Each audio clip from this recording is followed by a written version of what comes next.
अक्षय कुमार मांगा, पता ना कौन सा कुमार डाले पड़ा। अबे तुमसे लंबारी मांगी, लंबारी ने दी गई सेंट्रो दे दिया। फर्जी गरीबों के जिम साले नलायक। आइए। क्या करते रहा है, घंटा लगा उतरा है यार। अरे यार नहा लगे। अरे दोस्त पानी से नहान होगा। अब तो ट्रेनिंग में तो नहा गया था। हम अपनी औकात नहीं है, शायद तुमको पता नहीं है, हम सरपंच का बाएं हाथ है। बाएं हाथ पता है ना किस काम में आता है? तो हमें बताओ किस काम में आता है? गाड़ धोने के। मास्टर, अब हम तुमको बताएं, हमारा काटा पानी कौन मांगतो है? मांगेगा कैसे? सारे पानी से तो ये गाड़ धो देता ना सरपंच की।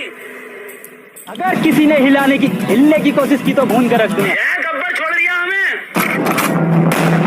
तो टेंशन मत ले, मैं तुझे कुछ नहीं होने दूंगा। छोड़ दिया हमें, बात नहीं पड़ रही है आराम से। गब्बर सिंह, अपने आदमियों से कह दो बंदूकें फेंक दें। ये भोसड़ी का जबरदस्ती हीरो बनने की कोशिश कर रही है, ये मरवागा। अबे अच्छा कहां से मैटर नहीं पड़ रही आज है?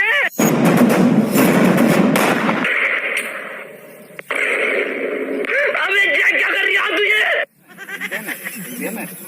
रिपोर्टर कैमरा चालू है। आइए, हमें गरीब बच्चे के साथ जुड़ चुके हैं जो जिसको खाने पीने की कमी है। ए रिपोर्टर, अपना मांग के खाता और हमको गरीब बताता है। नौती मत मार रहे, मेरे को वहाँ पर दवाई लेना पड़ेगा। ये सुबह सुबह क्या दारू पी रहे हैं? दारू नहीं रे बाबा, दवाई है। मेरे खोपड़ी में कितना टेंशन है तेरे को मालूम क्या? फ्रेंड और बेस्ट फ्रेंड में क्या फर्क है? फ्रेंड वो होता है जो हमारी बीती कहानियां सुनता है। बेस्ट फ्रेंड उन कहानियों का हिस्सा होता है। अगर हम हॉस्पिटल में एडमिट हैं, तो हमारा फ्रेंड हमसे पूछेगा कि अब तुम्हारी तबीयत कैसी है। बेस्ट फ्रेंड पूछेगा नर्स कैसी है। अभी आज तुम बहुत फॉर्म में लग रहे हो। ये तो बियर